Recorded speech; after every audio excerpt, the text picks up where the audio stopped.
जय श्री कृष्ण दोस्तों, कृष्ण हैप्पीनेस बहुत इम्पॉर्टेंट सूत्र। एट्थ हाउस जो है वो हमारे लिए एक मेलेफिक हाउस होता है।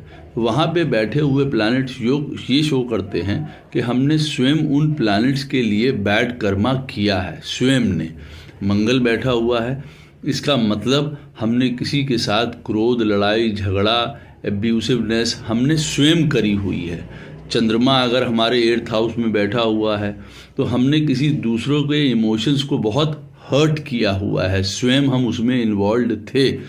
अगर वहाँ जुपिटर बैठा हुआ है तो हमने किसी की धर्म आस्था के साथ खिलवाड़ करी है। हमने बड़ों को, एल्डर्स की रूल रेगुलेशंस, नीति नियम, ट्रेडिशंस नहीं माने हैं, हम उनके अगेंस्ट गए हैं।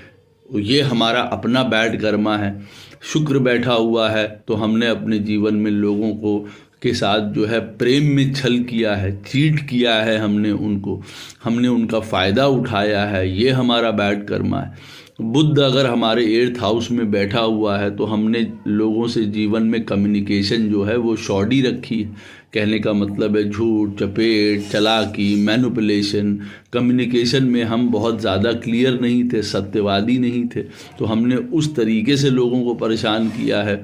सैटर्न बैठा हुआ है तो हमने गलत तरीके के कर्मा किए हैं, हमारे कर्म गलत रहे, हमने नौकरी में गड़बड़ी करी है, प्रोफेशन में नौकरी गलत काम किया है, हमने वहाँ पे लोगों का शोषण किया है, इसलिए हमारा एट्थ हाउस में सैटर्न बैठा हुआ है।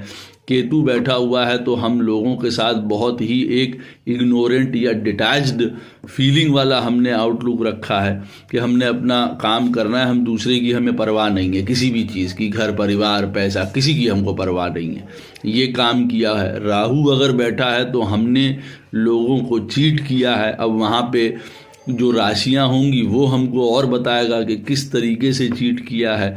और एट्थ हाउस का लॉर्ड फिर आगे जाके जहाँ पे बैठता है वो हमको बताता है कि क्या हमने खुद निजी कर्म जो है वो क्या खराब किया। जैसे एट्थ हाउस का लॉर्ड मान लीजिए फोर्थ में बैठा हुआ है तो इसका मतलब हमने अपने घर परिवार, माता जी के साथ कोई गलत काम या फैमिली में हमने अपने किया हुआ है, वो हमें ये बताता है। एट्थ हाउस का लॉर्ड नाइन्थ में अगर जाके बैठ जाता है तो हमने अपने गुरु, पिता, फादर, टीचर, इन सारी चीज़ों के साथ हमने स्वयं कोई गलत काम किया हुआ है, उसकी वजह से हमको ये बैड कर्मा मिला है। इस बातों को बहुत ध्यान से देखिए और जो कर्मा नहीं करने हैं फिर वो मत करिए। एट्थ हाउस में अगर मंगल बैठा है तो क्रोध आप नहीं कर सकते, इस बात को ध्यान रखिएगा। जय श्री कृष्ण।